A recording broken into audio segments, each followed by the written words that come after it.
வணக்கம் ஃப்ரெண்ட்ஸ். இன்னைக்கு நம்ம இந்த வீடியோவில் ஜூரிஸ்ப்ருடென்ஸில் ரொம்ப ஒரு முக்கியமான டாப்பிக்கான ரைட்ஸ் அப்படின்னா என்ன, டூட்டிஸ் அப்படின்னா என்ன, அதோட டைப்ஸ் என்ன, அதோட எசென்சியல்ஸ் என்ன அப்படிங்கிறத ரொம்ப டீட்டெயிலாக அதே நேரத்தில் சிம்பிளாக பார்க்க போகிறோம். நீங்கள் ஒரு லா ஸ்டூடெண்ட் அப்படின்னா மறக்காமல் நம்ம சேனலை சப்ஸ்கிரைப் பண்ணிக்கோங்க. நம்ம சேனலில் தொடர்ந்து லா சப்ஜெக்ட் சம்மந்தப்பட்ட வீடியோஸ் அப்லோட் பண்ணிட்டு வர்றோம். வாங்க வீடியோக்குள்ள போலாம்.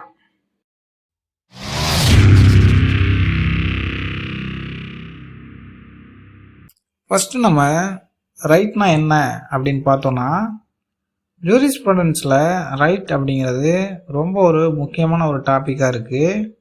அதாவது நம்மளை சட்டப்படியாக ப்ரொடெக்ட் பண்ணுறதுக்கும் சரி, நம்ம சட்டப்படியாக அதை நடைமுறைப்படுத்துறதுக்கும் சரி, நம்ம ஒரு பெனிஃபிட்டை ரிசீவ் பண்ணுறதுக்கும் சரி, இந்த ரைட் அப்படிங்கிறது ரொம்ப ஒரு முக்கியமான டாப்பிக்காக இருக்குது.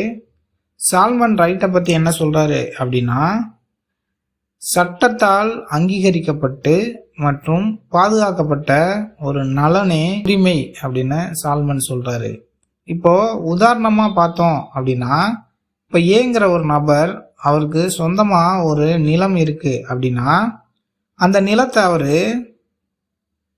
சேல் பண்ணுறதுக்கும் சரி, இல்லை அந்த நிலத்தை மார்டேஜ் வைக்கிறதுக்கும், இல்லை அந்த நிலத்தில் ஏதேனும் வீடு கட்டுறதுக்கும், அந்த நிலத்தை எப்படி வேணாலும் பயன்படுத்துறதுக்கு அவருக்கு உரிமை அப்படிங்கிறது இருக்குது.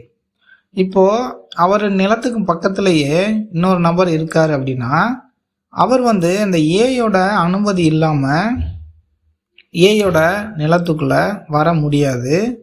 இதை தான் நம்ம டியூட்டின்னு சொல்லுவோம். அதாவது ஒரு இடத்துல ரைட் அப்படிங்கிறது இருக்குன்னா கண்டிப்பாக அதோட சேர்ந்து மற்றவங்களுக்கு டியூட்டி அப்படிங்கிறதும் இருக்கும். இங்கே ஏக்கு நிலம் இருக்குது அப்படின்னா மற்ற யாரும் அந்த நிலத்துக்குள்ளே ஏயோட அனுமதி இல்லாமல் என்ட்ரி ஆகக்கூடாது அப்படிங்கிற டியூட்டியும் மற்ற நபர்களுக்கு இருக்குது அப்படின்னு நம்ம எளிமையாக இதை புரிஞ்சுக்கலாம். பொதுவாக இந்த ரைட்டை பொறுத்த வரைக்கும் இதுக்கு முக்கியமான எலமெண்ட்ஸ் அப்படின்னா 5 விஷயத்தை நம்ம குறிப்பிடலாம். முதல் விஷயம் என்ன அப்படின்னா, ஒரு நபர், எந்த ஒரு நபர் அந்த பொருளின் மீதான உரிமையினை வச்சிருக்காரோ அந்த நபர் தான் நம்ம சப்ஜெக்ட் ஆஃப் ரைட் அப்படின்னு சொல்லுவோம். அதாவது உதாரணமாக இப்போ நீங்கள் ஓட்டு போடுறதுக்கான உரிமை உங்களுக்கு இருக்குது அப்படின்னா நீங்கள் தான் சப்ஜெக்டாக கருதப்படுவீங்க. அடுத்த முக்கியமான எலமெண்ட் என்ன ரைட்டில் அப்படின்னு பார்த்தீங்கன்னா, ஆப்ஜெக்ட் ஆஃப் த ரைட். அதாவது எந்த விஷயத்தை நீங்கள் ஹோல்டு பண்ணுறீங்களோ அதுதான் ஆப்ஜெக்ட் அப்படின்னு சொல்லுவோம். உதாரணமாக நம்ம மேலே பார்த்த எக்ஸாம்பிளில் ஓட்டு போடுவதற்கான உரிமை அப்படிங்கிறதுல அந்த ஓட்டுங்கிற ஆப்ஜெக்ட் மேலே தான் உங்கள் ரைட் இருக்கிறதுனால இதை பொறுத்த வரைக்கும் ஆப்ஜெக்ட் ஆஃப் த ரைட் என்ன அப்படின்னா ஓட்டு போடுற அந்த செயல் தான் ஆப்ஜெக்ட் அப்படின்னு நம்ம இந்த எக்ஸாம்பிளில் பார்க்கலாம். அடுத்ததாக கண்டென்ட் ஆஃப் த ரைட்டை பொறுத்த வரைக்கும், இப்போ நீங்கள் ஒரு நிலத்தை வச்சுருக்கீங்க அப்படின்னா அந்த நிலத்தில் நீங்கள் எந்த விஷயத்தை வேணாலும் பண்ணலாம். அந்த விஷயத்தில் நீங்கள் வீடு கட்டி கூடியிருக்கலாம், இல்லை அந்த நிலத்தை வேறொரு நபருக்கு விற்பனை செய்யலாம், நீங்கள் என்ன வகையான செயல்பாடு வேணாலும் செய்யலாம். இந்த ஒரு விஷயம் ரைட்டோட முக்கியமான எலமெண்ட்டாக கருதப்படுது. அடுத்ததாக டைட்டிலும் ரைட்டோட முக்கியமான எசென்சியலாக இருக்குது. டைட்டிலை பொறுத்த வரைக்கும் அந்த நிலமானது உங்களுக்கு எப்படி வந்துச்சு, வேறொரு நபர் உங்களுக்கு விற்பனை செய்து சேல் டீட் மூலமாக உங்களுக்கு வந்ததா, இல்லை ஒருத்தர் தானமாக கிஃப்டாக கொடுத்ததுனால உங்களுக்கு அந்த நிலம் வந்ததா, எப்படி அந்த விஷயம் உங்களுக்கு வந்தது அப்படிங்கிற அந்த டைட்டில் அப்படிங்கிறது ரொம்ப ஒரு முக்கியமாக இந்த ரைட்டில் இருக்கணும். அது ரொம்ப ஒரு முக்கியமான எசென்சியலாக இருக்குது. அடுத்ததாக டியூட்டி அப்படிங்கிற ஒரு விஷயமும் இந்த ரைட்டில் ரொம்ப ஒரு முக்கியமான எசென்சியலாக இருக்குது. நம்ம முன்னாடியே பார்த்த எக்ஸாம்பிளில் பார்த்த மாதிரி ஒரு நபர் நிலத்தை வச்சிருக்காரு அப்படின்னா மற்ற யாரும் அந்த நபரோட அனுமதி இல்லாமல் நிலத்துக்குள்ளே வரக்கூடாது அப்படிங்கிறது ஒரு டியூட்டியாக கன்சிடர் பண்ணப்படுது. இப்போது ரைட் அப்படின்னு இருந்தால் கண்டிப்பாக டியூட்டி அப்படிங்கிறதும் ஒன் ஆஃப் த எசென்சியலாக இருக்குது. அடுத்ததாக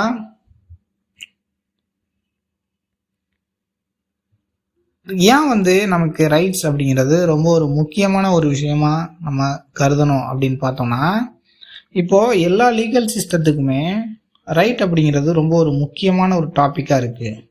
உதாரணமா இப்போ நமக்கு தனி மனித சுதந்திரம் அப்படிங்கிறது நமக்கான ரைட்டா வந்து நம்ம பார்க்கலாம். இப்போ ஒரு ஈக்குவாலிட்டியின் அடிப்படையிலையும் சரி, ஒரு லிபர்ட்டியின் அடிப்படையும் சரி, ஒரு சோசியல் ஜஸ்டிஸ் என்ஷூர் பண்றதுக்கும் சரி, ரைட்டுங்கிறது ரொம்ப ஒரு முக்கியமான ஒரு விஷயமா இருக்கு. மக்கள் வந்து தங்களுக்கு என்னென்ன உரிமைகள்லாம் இருக்கு அப்படிங்கிறத தெரிஞ்சுக்கிறதன் வழியா தங்களுக்கு இந்த கடமைகள்லாம் இருக்கு அப்படிங்கிறதையும் அவங்க தெளிவா தெரிஞ்சுக்க முடியும். கண்டிப்பா அதன் மூலமா அந்த சொசைட்டி அப்படிங்கிறது பீஸ்ஃபுல்லா இருக்கிறதுக்கு அது ஹெல்ப் பண்ணுது அப்படின்னு நம்ம சொல்லலாம். அடுத்ததா இந்த ரைட்ஸோட டைப்ஸ் என்னென்ன அப்படின்னு பார்த்தோம்னா, முதல்ல பர்ஃபெக்ட் அண்ட் இன்பர்ஃபெக்ட் ரைட் அப்படின்னு சொல்லலாம். பர்ஃபெக்ட் ரைட் அப்படிங்கிறது நம்ம எளிமையா கோர்ட்ல என்ஃபோர்ஸ் பண்ணக்கூடியதா இருக்கும்.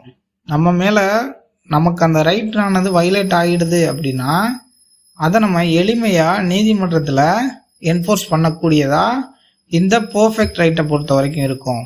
உதாரணமா ஒரு நபர் வந்து ஒரு நிறுவனத்தில் வேலை பார்க்குறாரு அப்படின்னா அந்த நிறுவனம் அவர்கிட்ட வேலையை மட்டும் வாங்கிட்டு அவருக்கான வேஜஸ் கொடுக்கல, அவருக்கு எந்த ஒரு சேலரியும் கொடுக்கல அப்படிங்கிற பட்சத்தில் அந்த நபர் நீதிமன்றத்தில் ஒரு வழக்கு தாக்கல் பண்ணலாம்.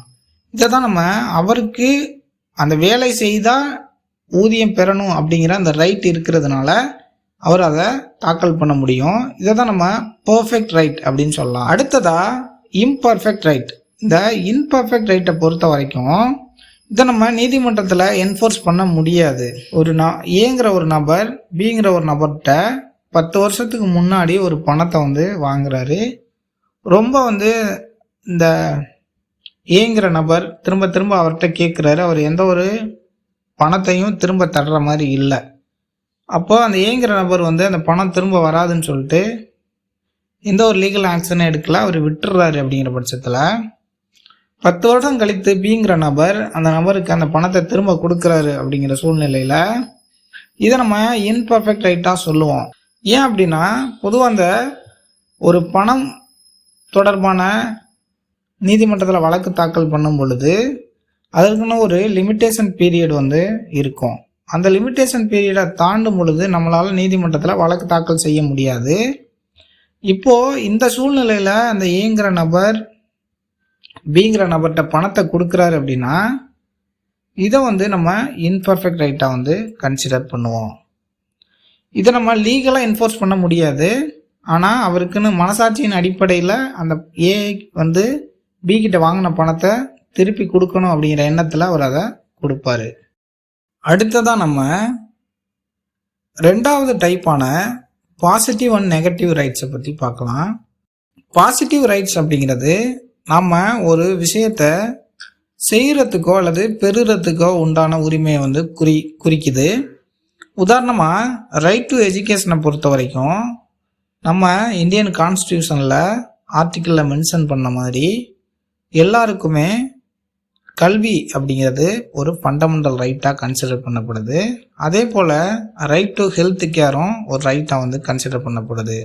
அதுபோல் இந்தியன் சிட்டிசன் அனைவருக்குமே ரைட் டு ஓட் அப்படிங்கிறதும் ஒரு ரைட்டாக வந்து கன்சிடர் பண்ணப்படுது. இங்கே நம்ம ஒரு விஷயத்தை செய்யறதுக்கான ஒரு ரைட் இருக்குது அப்படின்னா அதை நம்ம பாசிட்டிவ் ரைட் அப்படின்னு நம்ம எடுத்துக்கலாம். அடுத்ததான் நெகட்டிவ் ரைட்டை பொறுத்த வரைக்கும் நம்ம செய்கிற ஒரு விஷயத்தில் வேறொரு நபர் தலையீடு இல்லாமல் இருக்கிறதுக்கான ஒரு ரைட்டை குறிக்கிறது தான் இந்த நெகட்டிவ் ரைட் அப்படின்னு சொல்லலாம். உதாரணமாக ரைட் டு ப்ரைவசி வந்து நமக்கு கொடுக்கப்பட்டிருக்கு இந்தியன் கான்ஸ்டியூஷன் அடிப்படையில். நம்மளுடைய ப்ரைவசியில் மற்ற நபர்கள் தலையிடக்கூடாது அப்படிங்கிறது நமக்கு கொடுக்கப்பட்ட ஒரு ரைட்டாக நம்ம கன்சிடர் பண்ணலாம். அதுபோல் ரைட் அகெயின்ஸ்ட் அன்லாஃபுல் அரெஸ்ட்டை வந்து நம்ம சொல்லலாம். அதாவது சட்டப்புறம்பான சட்டத்தினால் ஏற்படுத்தப்பட்ட நடைமுறையினால் அன்றி வேறு எந்த வகையிலையும் ஒரு தனி மனிதனை வந்து கைது செய்ய இயலாது அப்படிங்கிறத நம்ம கான்ஸ்டியூஷன் வந்து நமக்கு வழிவகை செஞ்சுருக்கு. இது வந்து நெகட்டிவ் ரைட்ஸு கீழே ஒரு ரைட்டை வந்து நம்ம கன்சிடர் பண்ணுவோம். பாசிட்டிவ் நெகட்டிவ் ரைட்ஸை பொறுத்த வரைக்கும் ஒரு கவர்மெண்ட் அப்படிங்கிறது பாசிட்டிவ் ரைட்டில் வந்து ஒரு விஷயத்த மக்களுக்கு வழங்கணும் அப்படிங்கிறதையும், ஒரு கவர்மெண்ட் அப்படிங்கிறது நெகட்டிவ் ரைட்டை பொறுத்த வரைக்கும் ஒரு சில விஷயத்தில் இன்டர்ஃபியர் ஆகக்கூடாது அப்படிங்கிறதையும் குறிப்பிட்றதா இருக்குது. அடுத்ததா இன்னொரு டைப் என்ன அப்படின்னு பார்த்தோம்னா rights in rem and rights in personam அப்படின்னு நம்ம சொல்லலாம். இந்த ரைட்ஸ் இன் ரெம் அப்படின்னா என்னன்னு பார்த்தோம்னா ரைட் எகெயின்ஸ்ட் த வேர்ல்டு அப்படின்னு சொல்லலாம். அதாவது நமக்கு ஒரு ரைட் இருக்குது அப்படின்னா நம்மளை தவிர மற்ற அனைவருக்குமே நம்ம ரைட்டில் இன்டர்ஃபியர் ஆகக்கூடாது அப்படிங்கிற டியூட்டி அவங்களுக்கு இருக்குது. இதை தான் நம்ம ரைட் இன் ரெம் அப்படின்னு சொல்லுவோம். உதாரணத்துக்கு ரைட் டு லைஃப்பை நம்ம சொல்லலாம்.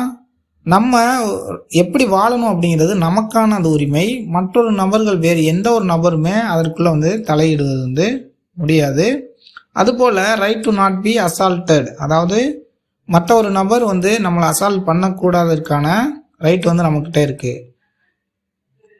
இந்த ரைட் இன் ரெம்மை பொறுத்த வரைக்கும் இந்த ரைட்டானது நமக்கு ஒரு ரைட் இருந்துச்சு அப்படின்னா இந்த வேறு எல்லா நபர்களுக்குமே ஒரு டியூட்டி அப்படிங்கிறது, அந்த ரைட்டில் இன்டர்ஃபியர் ஆகக்கூடாது அப்படிங்கிற டியூட்டிங்கிறது இருக்கும்.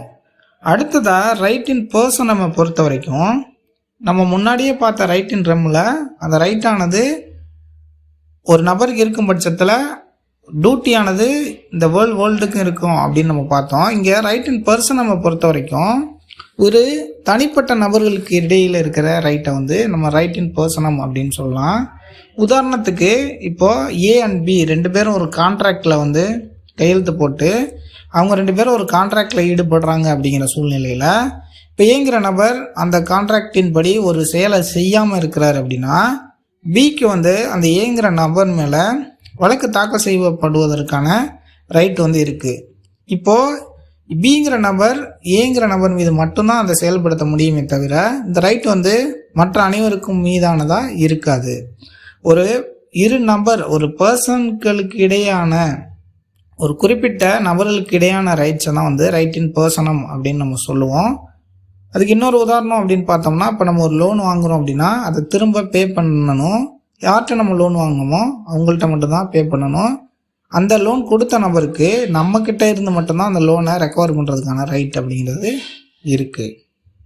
அடுத்ததான் நம்ம ஜூரிஸ்ப்ரூடென்ஸில் ஆல்ரெடி நம்ம பார்த்த மாதிரி ஒரு ரைட் இருந்துச்சு அப்படின்னா கண்டிப்பாக கரஸ்பாண்டிங் டியூட்டிஸ் அப்படிங்கிறதும் இருக்கும். இப்போ டியூட்டிஸ்னால் என்ன அப்படின்னு பார்த்தோம்னா இதை நம்ம ஒரு லீகல் ஆப்ளிகேஷன், அது ஒரு சட்டத்தினால் ஏற்படுத்தப்பட்ட ஒரு கடமை அப்படின்னு நம்ம சொல்லலாம். உதாரணத்துக்கு நம்ம ஆல்ரெடி பார்த்த மாதிரி ஏ அப்படிங்கிற ஒரு நபருக்கு ப்ராப்பர்ட்டி இருக்குது அப்படின்னா மற்ற எல்லாருக்கும் அந்த ப்ராப்பர்ட்டியில் இன்டர்ஃபியர் ஆகக்கூடாது ஏயோட அனுமதி இல்லாமல் அப்படிங்கிற ஒரு டியூட்டி இருக்குது.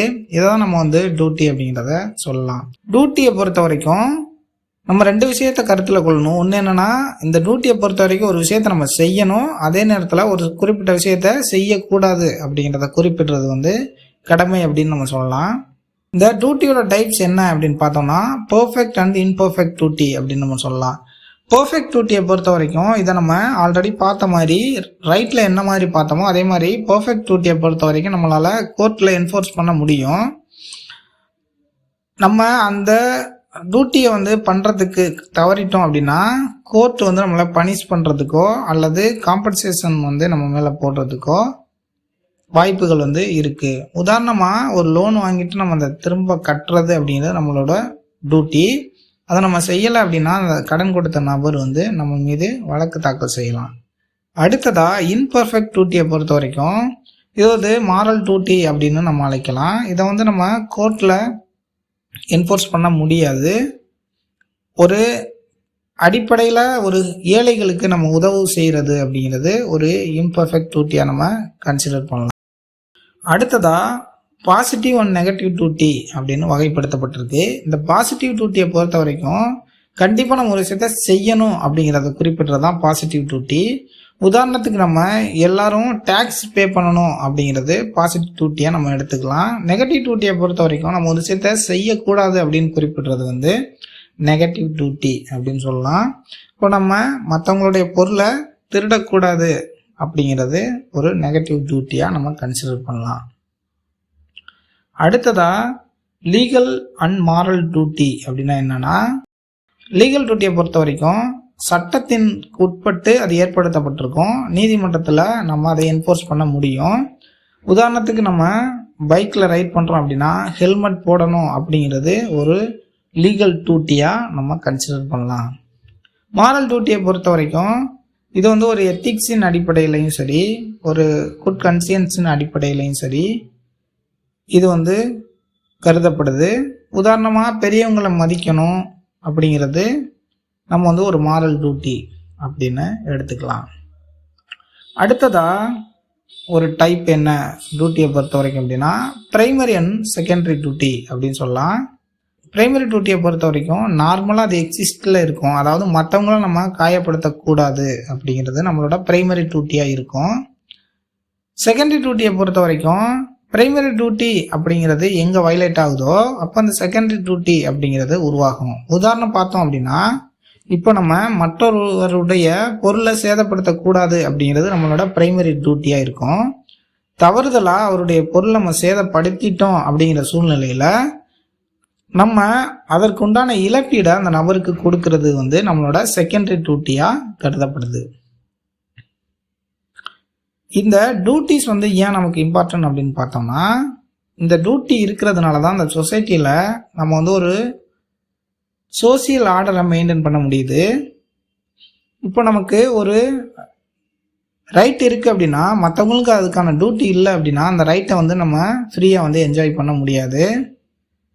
இப்போ ரைட் அப்படிங்கிறது இருக்கும் பொழுது அதை ஒருத்தர் பிரீச் பண்ணுறாரு அப்படின்னா அவருக்கு ஒரு லைபிலிட்டியை உருவாக்குறது மூலமாக அந்த டியூட்டி மூலமாக அந்த நபர் அந்த ரைட்டை வயலேட் பண்ண நபர் வந்து அந்த இழப்பு ஏற்பட்ட நபருக்கு ஒரு இழப்பீடு வந்து வழங்குறதுக்கு வகை செய்கிறதா இருக்குது.